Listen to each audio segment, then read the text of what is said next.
Oke, Assalamualaikum warahmatullahi wabarakatuh. Selamat pagi, salam sejahtera untuk Mbak Kinkin dan teman-teman semuanya yang menonton. Kami dari kelompok pertemuan 10 kelas C akan membawakan serta memaparkan hasil kerja kelompok kami mengenai ethical engagement in an age of absurdity. Nama-nama kelompoknya sebagai berikut. Yang pertama ada Gilbert Oloando, dan kedua ada Salman Budisya, ketiga ada M. Aulia Rafli, dan keempat ada Diva Nirma, Fahira, dan Faradia Nur. Sebelum kita masuk dalam pembahasannya, saya izin untuk memberikan kata pengantar. Puji syukur dan kami panjatkan kehadiran Allah Subhanahu wa Ta'ala. Berkat rahmat dan hidayahnya, kami diberikan kesehatan serta kesempatan sehingga dapat menyusun makalah serta PowerPoint pada kali ini. Makalah ini diajukan untuk memenuhi salah satu tugas mata kuliah Filsafat Komunikasi oleh Ibu Dr. Kinkin Yulianti, SPMSI, dengan judul Ethical Engagement in an Age of Absurdity. Tersusunnya makalah serta PowerPoint ini tidak terlepas dari bantuan semua pihak, maka selayaknya kami mengucapkan banyak terima kasih kepada semua pihak yang telah memberikan dukungan dan motivasinya dalam penyusunan makalah ini. Khususnya kepada Ibu Dr. Kinkin Yulianti, SPMSI, selaku dosen pembimbing yang telah memberikan ilmu serta masukan dan saran. Dan kedua, kepada Gina Aulia Kotrunada, selaku penanggung jawab mata kuliah Filsafat Komunikasi kelas C. Namun, sebagai manusia biasa yang tidak luput dari kesalahan, kami menyadari sepenuhnya dalam penulisan makalah ini masih banyak kekeliruan dan kekurangan. Oleh karena itu, kami sebagai penulis makalah ini mengharapkan kritik dan sarannya yang bersifat membangun demi memperbaikan makalah ini, serta semoga makalah ini bermanfaat bagi kita semua. Selanjutnya kita akan memasuki pemaparan yang pertama yang akan dipaparkan oleh rekan kelompok saya. Dipersilahkan.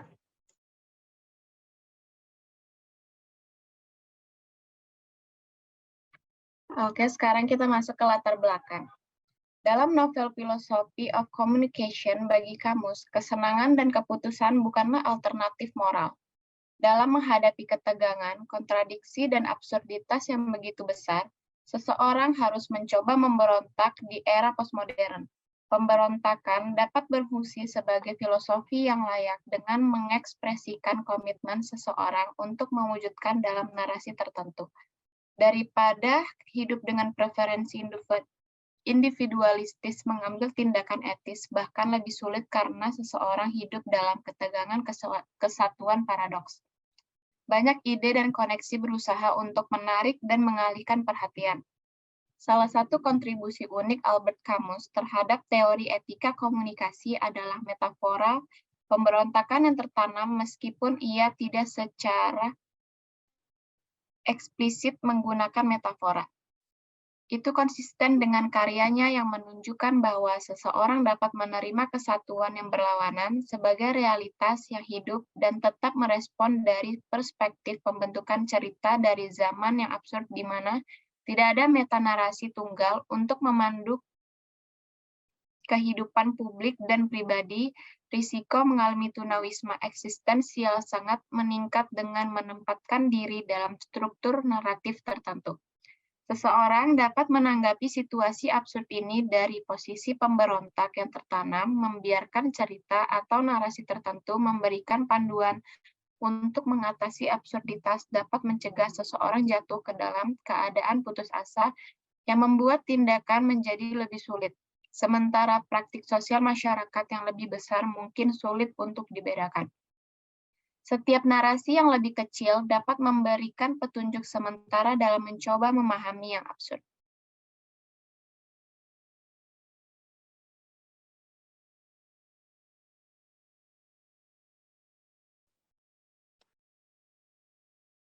Selanjutnya, Eropa abad ke-20, terutama Prancis, adalah tempat titik balik sejarah yang penting. Dua perang dunia, pendudukan Jerman, dan ketegangan antara masyarakat kapitalis yang dipertahankan oleh Amerika Serikat dan cita-cita sosialis yang dipertahankan di Rusia. Filosofi komunikasi Albert Camus semuanya terjadi di Prancis dan negara-negara sekitarnya. Camus tidak hanya menjadi saksi dari peristiwa ini, tetapi juga menjadi peserta. Camus tentu bukan satu-satunya penulis yang tertarik pada absurditas atau dialog, tetapi kontribusi uniknya terhadap etika komunikatif berasal dari konsepsinya tentang dialog, yang memungkinkannya dari pendirian pemberontakan yang beralasan dan menunjukkan jawaban yang tidak tepat. Di dunia yang absurd ini, kesempatan untuk memberontak dapat dilihat sebagai interupsi retoris. Pemberontakan berfungsi sebagai ajakan bagi mereka yang hidup di zaman absurd untuk menemukan makna sekaligus memberikan harapan untuk bertindak di tengah absurditas. Pemberontakan mengharuskan seseorang untuk membuat pilihan yang disengaja untuk bertindak terlepas dari momen yang tidak penting. Menunjuk pada tema yang akan ia kembangkan lebih lanjut dalam siklus kedua karyanya, Camus menulis, oleh karena itu, satu-satunya posisi filosofis yang koheren adalah pemberontakan. Mitos 54. Camus menambahkan, oleh karena itu, saya menarik 3 kesimpulan dari yang absurd, yaitu pemberontakan saya, kebebasan saya, dan hasil saya. Selanjutnya, dilanjutkan dengan teman saya, Raffi.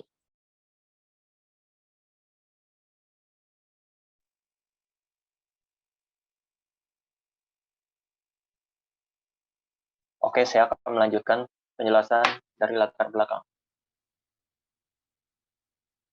Albert Camus memahami era absurditas sebagai era kemunduran metanarasi dan kontradiksi, dan sebagai era di mana tidak ada akal sehat universal. Dalam momen seperti itu, tidak ada sumber atau simbol pemersatu percakapan publik. Gagasan-gagasan yang menjadi pusat keterlibatan bersama para pria itu tidak memberikan fondasi di mana hubungan dapat dipertahankan. Ruang publik juga memungkinkan mereka untuk terlibat dalam gagasan satu sama lain tanpa harus mempertahankan hubungan interpersonal, sedikit menahan diri, atau beberapa bentuk kompetensi komunikatif.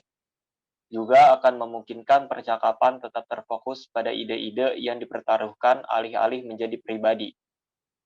Ruang publik yang sehat menyediakan kerangka kerja untuk dialog terjadi antara sudut pandang yang berlawanan dari para pemberontak yang tertanam yang dapat menjaga seseorang dari menyerah pada kejatuhan di zaman absurditas. Perkembangan mengakui absurditas, bereaksi terhadap absurd, dan konsekuensi bertindak di tengah absurd berfungsi sebagai panggilan eksistensial yang merupakan bentuk tanggung jawab terhadap sesama manusia. Tetapi kontras yang mencolok antara independensi Patrice Meursault dan tanggung jawab Jacques Cornery memperkuat interpretasi yang menunjukkan bahwa pekerjaan Camus bekerja ke arah komunikasi menuju akuntabilitas. Ini adalah, di hadapan yang lain, kita menemukan panggilan untuk tanggung jawab. Kedua karya ini dengan Camus, meskipun belum selesai, meskipun transformasi signifikan dalam komposisinya. Sebagai metafora, tanggung jawab berfungsi pengingat yang kuat akan kewajiban seseorang kepada orang lain di tengah absurditas, bergerak menuju kepedulian.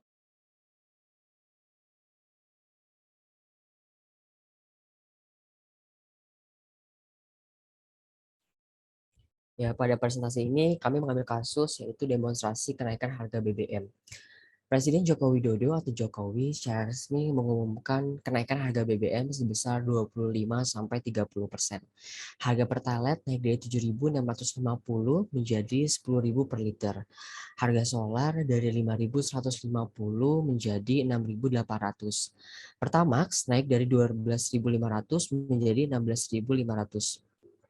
Ini bukan kenaikan harga BBM yang pertama, sudah beberapa kali terjadi dalam sejarah Indonesia.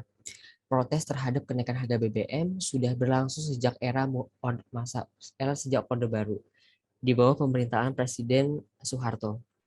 Penyebab kenaikan harga BBM adalah kenaikan harga subsidi BBM, antara lain yaitu subsidi inflasi. Nah, harga BBM dinilai sangat membebani APBN, padahal jumlah kumulatif subsidi energi sekitar 502,4 triliun menjelaskan pentingnya kenaikan harga BBM saat ini. Kemudian ekonomi mengatakan jumlah kumulatif subsidi energi sekitar 502,4 triliun menjadi alasan pentingnya kenaikan harga BBM saat ini. Bahkan menurut Direktur Pusat Studi Ekonomi dan Hukum, Bima Yudhistira, nilai kumulatif dari subsidi tersebut meliputi dana kompensasi PLN Pertamina, dana subsidi LPG 3G, dan subsidi listrik dan BBM. Kemudian banyak hibah BBM yang tidak tepat sasaran Direktur Pusat Hukum dan Ekonomi. Bima Yudhistira juga mengatakan masih banyak hibah BBM yang tidak tepat sasaran dan bermanfaat bagi industri besar. Dia melanjutkan pemerintah dapat mengubah peraturan untuk mencegah kebocoran solar bersubsidi yang menguntungkan industri besar, tambang besar, dan perkebunan. Pemerintah menghitung harga Pertalite sekarang jauh lebih rendah dari harga perekonomian Pertalite saat ini. Saat ini dijual dengan 7.650 per liter, padahal seharusnya itu dijual 17.200 per liter. Harga keekonomian pada Juli 2022. Dengan cara ini, dalam penjualan Pertalite saja ada selisih 9.550.000 per liter. Menteri Keuangan Sri Mulyani juga mengungkapkan perhitungannya. Harga keekonomian per liter harus dijual di kisaran 14.450 per liter, sementara harga keekonomian solar itu 13.950 per liter. Faktor-faktor demo tolak kenaikan BBM akan dijelaskan dengan rekan kelompok saya.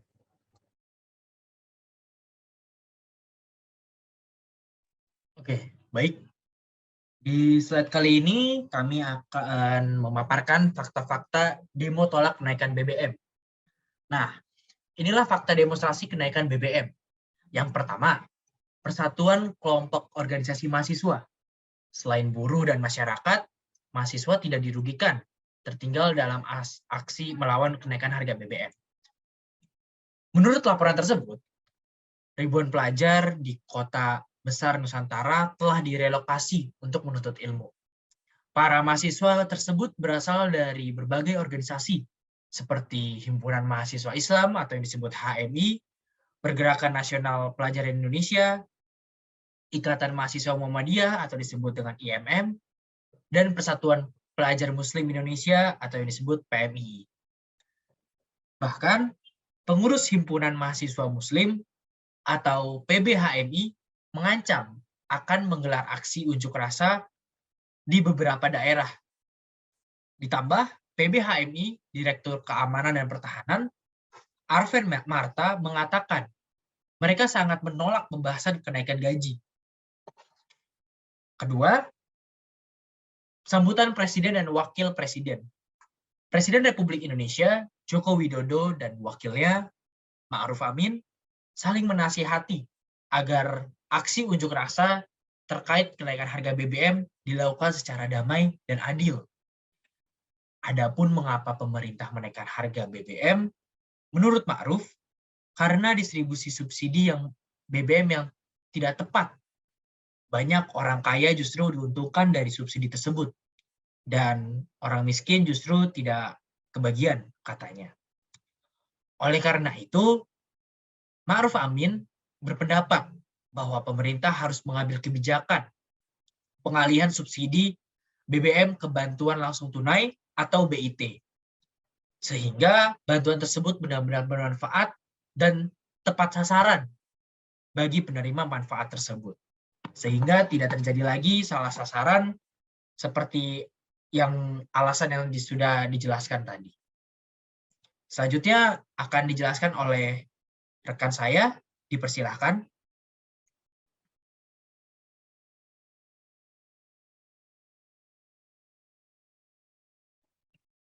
Fakta yang ketiga, gerakan Partai Buruh. Sejak awal melonjaknya harga BBM, partai yang dipimpin Said Iqbal ini tak henti-hentinya menyatakan pertentangannya bersama Konfederasi Serikat Pekerja Indonesia atau KSPI. Mereka menggelar aksi protes besar-besaran terhadap kenaikan harga bahan bakar minyak sejak 5 September. Dalam protes ini, Partai Buruh menuntut 3 hal, yaitu menolak kenaikan harga BBM, menolak RUU BUSUU Cipta Kerja dan meningkatkan UMK 2023 dari 10 menjadi 13%. Presiden Partai Said Iqbal juga mengatakan bahwa tujuan dari protes ini adalah untuk meminta gubernur mengeluarkan surat rekomendasi kepada Presiden Jokowi dan pemimpin DPR RI membatalkan kenaikan harga BBM. Yang keempat, didukung oleh politisi PDIP. Di Surabaya, politisi senior PDIP dan Ketua DPRD Jawa Timur, Kusnadi, mendukung permintaan mahasiswa untuk membatalkan kenaikan harga BBM. Ratusan mahasiswa anggota Himpunan Mahasiswa Muhammadiyah atau IMM berkumpul di luar gedung DPRD Jawa Timur. Kusnadi juga menandatangani 3 aplikasi mahasiswa dan berjanji akan meneruskannya ke pemerintah pusat. 3 persyaratan IMM adalah pertama, mendesak pemerintah membatalkan penyesuaian harga BBM dan menurunkan harga BBM bersubsidi. Kedua, mendesak pemerintah melalui BPH Migas untuk membuat regulasi untuk memantau peredaran BBM bersubsidi di masyarakat agar tepat sasaran.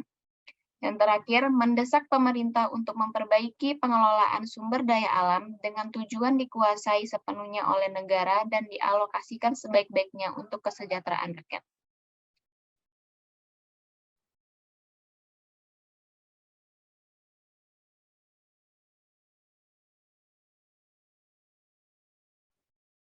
Di chapter 1 ini, The Fall of Communicative Fixed in Age Absurdity. Keruntuhan eksistensial terjadi ketika seseorang mendorong ke klimaks zaman modern.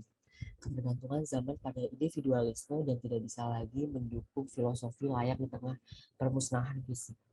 Keruntuhan ini menciptakan krisis eksistensial di mana makna dicari pada titik sejarah tertentu dan seringkali mengarah pada tunnalisme eksistensial.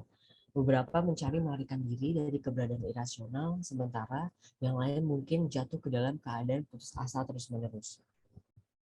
Panggilan eksistensial untuk bertanggung jawab atas manusia lain dalam menghadapi irasionalitas menyebabkan orang yang fokus keluar daripada membuat keputusan dengan kepentingan mereka sendiri dalam pikiran. Salah satu dari kontribusi unik Albert Camus pada teori komunikasi etis ditemukan dalam metafora musim gugur. Sebuah metafora yang menunjukkan ke arah bahwa seseorang telah kehilangan kepercayaan pada praktik sosial yang diterima asosiasi sebelumnya. Namun komunikator manusia keruntuhan merupakan konsekuensi yang berpotensi negatif dari hidup di waktu yang tidak rasional dan merupakan masalah yang hanya dapat diatasi dengan berpartisipasi secara aktif dalam waktu. Kurangnya partisipasi dapat berkontribusi pada pengalaman bertahan hidup seseorang dari tunnalisme. Tidak ada jaminan bahwa tindakan akan mengatasi ketidakpastian sejarah jatuh. Namun kelembaban menempatkan kita di depan keadaan historis menghadapi situasi yang mengerikan seperti itu. Banyak orang tidak dapat mengatasi keputusan terus-menerus. Bagi Camus, kesenangan dan keputusan bukanlah alternatif moral. Dalam menghadapi ketegangan, kontradiksi, dan absurditas yang begitu besar, seseorang harus mencoba memberontak. Selanjutnya, chapter 2, jelaskan dengan teman saya.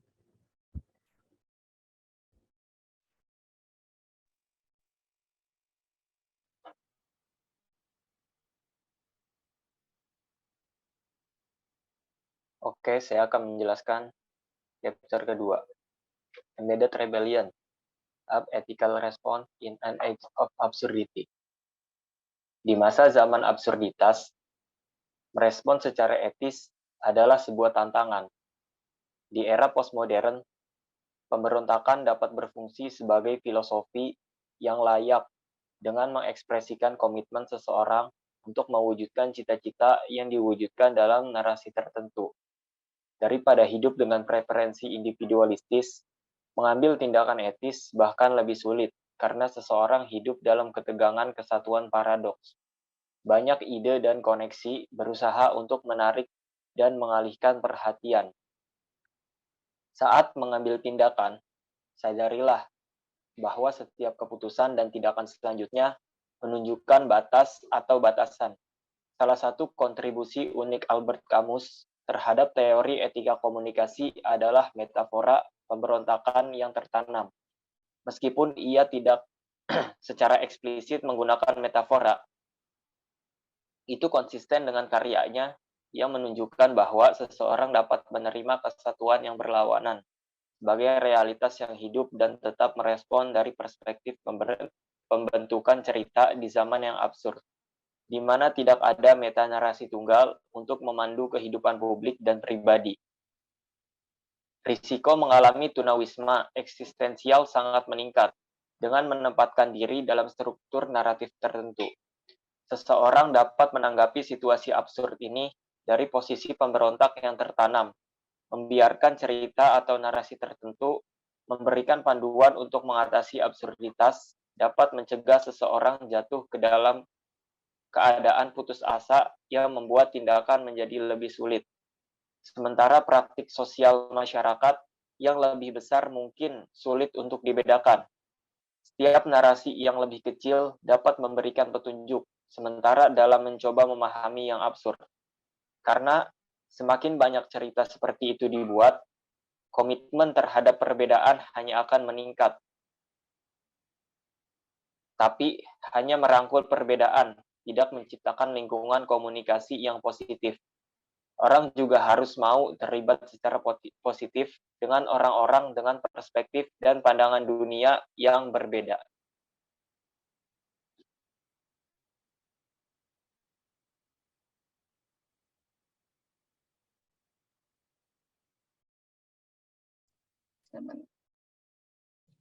Oke, kita balik lagi teman-teman. Selanjutnya kita akan bahas, yaitu adalah chapter 3 yang akan dipaparkan oleh teman kelompok saya. Pada teman kelompok saya dipersilahkan.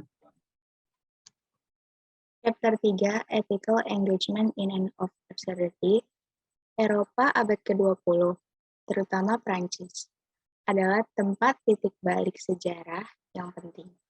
Dua perang dunia, pendudukan Jerman, dan ketegangan antara masyarakat kapitalis yang dipertahankan oleh Amerika Serikat dan cita-cita sosialis yang dipertahankan di Rusia. Vers 12, Filosofi Komunikasi Albert Camus. Semuanya terjadi di Prancis dan negara-negara sekitarnya. Camus tidak hanya menjadi saksi dari peristiwa ini, tetapi juga menjadi peserta.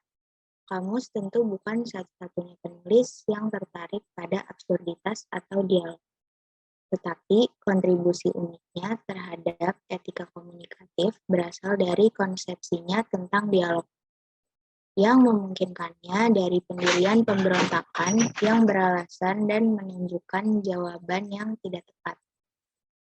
Di dunia yang absurd ini, kesempatan untuk memberontak dapat dilihat sebagai interupsi retoris, pemberontakan harapan untuk bertindak di tengah absurditas, sama seperti hermeneutika bergantung pada fenomenologi.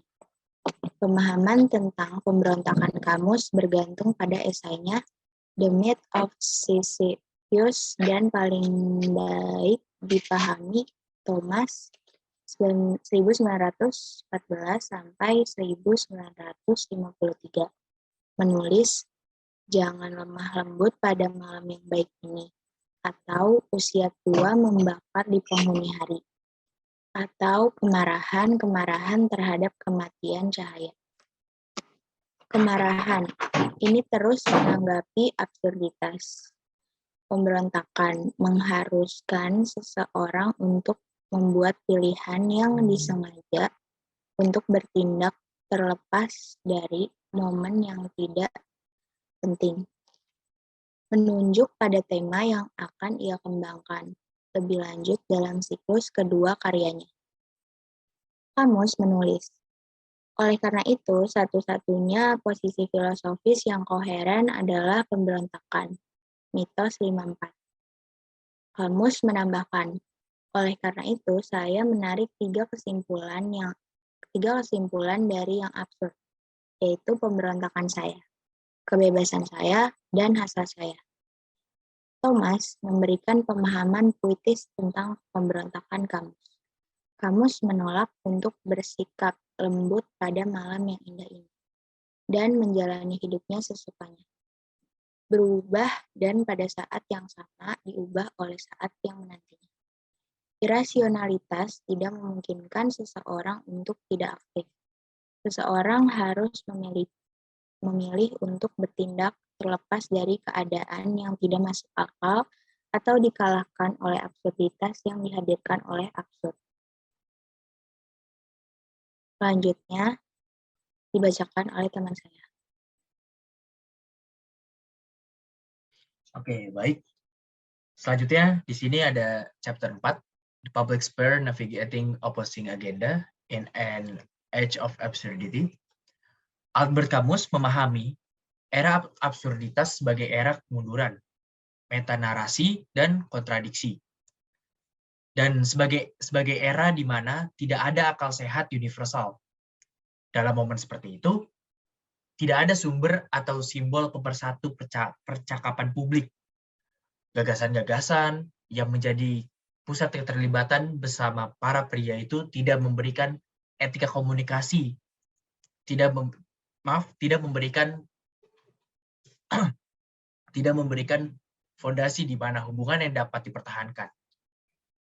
Keunikan mereka, kontribusi terhadap teori etika komunikasi dapat ditemukan dalam mengingatkan bahwa jauh lebih mudah untuk membangun agenda dan hubungan ketika kekuatan yang berlawanan memegang sudut pandang yang berbeda bersama-sama. Tetapi, seperti yang sering terjadi dalam kehidupan sehari-hari, ketika musuh bersama disingkirkan, mereka yang terlibat harus menciptakan pola-pola baru untuk mempertahankan hubungan. Camus dan Sartre berselisih dalam perdebatan mereka karena mereka tidak memiliki bahan yang diperlukan yang bisa berfungsi sebagai fondasi untuk persahabatan yang berkelanjutan. Persahabatan yang berkelanjutan, kerusakan hubungan yang sangat publik ini merupakan Camus dan mengundang percakapan tentang bagaimana seseorang dapat memungkinkan mereka untuk terlibat dalam gagasan satu sama lain tanpa harus mempertahankan hubungan interpersonal. Sedikit menahan diri atau beberapa bentuk kompetensi komunikatif juga akan memungkinkan percakapan tetap terfokus pada ide-ide yang dipertaruhkan. Alih-alih menjadi pribadi, ruang publik yang sehat menyediakan kerangka kerja untuk dialog terjadi antara sudut pandang yang berlawanan dari para pemberontak yang tertanam yang dapat menjaga seseorang dari menyerah pada kejatuhan di zaman absurditas. Itu untuk yang chapter 4 dan selanjutnya akan dibacakan oleh teman saya. Dipersilahkan. Oke, chapter terakhir yaitu chapter 5, Responsibility in an Age of Absurdity.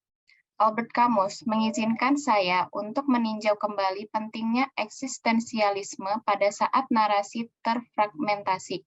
Meskipun Camus tidak pernah secara eksplisit mengeksplorasi absurditas sebagai metafora, dia memahami sifat simbolis dari komunikasi manusia. Dalam mitos Sisyphus, dia menulis, simbol selalu mengalahkan penggunanya dan menyebabkan dia mengatakan dalam kenyataan lebih dari yang dia sadari untuk diungkapkan. Eksplorasi diri Camus tentang metafora absurd jauh melampaui bagaimana dia memahami dan menggunakan istilah-istilah itu. Dan karyanya dapat mengajar pembaca lebih dari yang dia harapkan. Tujuan Camus adalah untuk terlibat dengan masa kini, tetapi dia memahami bahwa terlihat dalam etika eksistensial memiliki implikasi untuk masa depan. Seperti yang dia tulis di The Rebel, kedermawanan sejati terhadap masa depan adalah memberikan segalanya untuk saat ini. Kedermawanannya terhadap masa depan dapat dilihat dari kontribusinya dan pengayaan kajian teoritis etika komunikatif. Absurd menjadi latar belakang yang mengganggu saat ia beroperasi sebagai filsuf komunikasi dengan komitmen moral yang mendalam ke garis depan momen sejarahnya yang berubah. Meskipun kekhawatiran ke depan hari ini sangat berbeda dari kamus, orang hari ini juga beroperasi dalam konteks irasional. Konteks yang dapat dipahami sebagai waktu ketidaksepakatan dan konflik tentang disiplin diri dan moralitas. Seseorang hanya perlu melihat budaya yang lebih luas untuk menguraikan makna hidup. Misalnya, seperti halnya perserikatan bangsa-bangsa berkembang ke barat melintasi sungai Mississippi, makna deklarasi takdir memandu semua tindakan di negara berkembang. Saat ini, tidak ada lagi narasi publik yang memandu dan menentukan tindakan setiap anggota masyarakat Amerika. Dalam banyak hal, kamus meramaikan krisis yang akan datang yang saat ini dihadapkan banyak orang. Misalnya, dia percaya bahwa Sisyphus harus membuat ceritanya sendiri berdasarkan kekuatan dan kemauan pribadinya.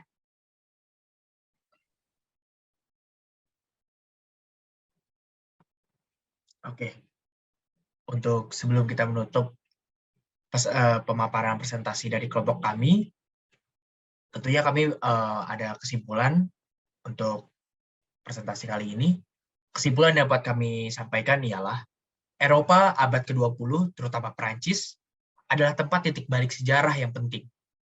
Dua perang dunia, pendudukan Jerman, dan ketegangan antara masyarakat kapitalis yang dipertahankan oleh Amerika Serikat dan cita-cita sosialis yang dipertahankan di Rusia. Seperti halnya kasus yang sekarang sedang ramai pada puncaknya pada Oktober 2022, di dunia yang absurd ini, kesempatan untuk memberontak dapat dilihat sebagai interupsi retoris. Pemberontakan berfungsi sebagai ajakan bagi mereka yang hidup di zaman absurd untuk menemukan makna sekaligus memberikan harapan untuk bertindak di tengah absurditas. Pemberontakan mengharuskan seseorang untuk membuat pilihan yang disengaja untuk bertindak terlepas dari momen yang tidak penting. Dan seperti yang kita tahu, 3 pokok kebutuhan yang disampaikan oleh BEM SI adalah sebagai berikut. 1. Meminta dan mendesak pemerintah untuk mencabut keputusannya terkait kenaikan harga BBM. 2. Meminta dan mendesak pemerintah untuk menunda proyek strategis nasional yang tidak berdampak langsung kepada masyarakat dan mengalihkan anggaran ke subsidi BBM. Dan yang ketiga, meminta serta mendesak pemerintah untuk menegakkan aturan penggunaan BBM bersubsidi secara tegas, sehingga tidak ada lagi yang namanya salah target ataupun salah subsidi. Banyak kalangan menengah ke bawah yang memprotes kabar buruk tersebut, dan pemerintah sendiri tidak perlu terburu-buru, karena ketika harga BBM naik, perekonomian juga akan naik. Tentunya banyak sekali dari kalangan bawah untuk memprotes hal ini karena sangat berdampak bagi kehidupan sehari-hari mereka. Dan upaya ini tidak dapat ditinggalkan karena setiap inflasi yang terjadi dapat menimbulkan berbagai dampak, baik ekonomi maupun non-ekonomi. Menurut Bank Indonesia, inflasi yang tinggi akan menyebabkan pendapatan real masyarakat terus menurun menghadapi masalah ini. Banyak mahasiswa dan masyarakat telah mengambil tindakan besar-besaran. Mereka berpendapat bahwa tidak ada kesetaraan pemerintah. Semua kontribusi dan kritik ini tidak terlepas dari masalah harga minyak. Dan itulah pemaparan presentasi yang dapat kami sampaikan dan kesimpulan yang dapat kami rangkum dari apa yang telah kami paparkan pada hari ini. Kurang lebihnya mohon maaf. Wabillahi taufiq wal hidayah. Wassalamualaikum warahmatullahi wabarakatuh. Terima kasih semuanya dan terima kasih yang telah menonton. Sampai jumpa.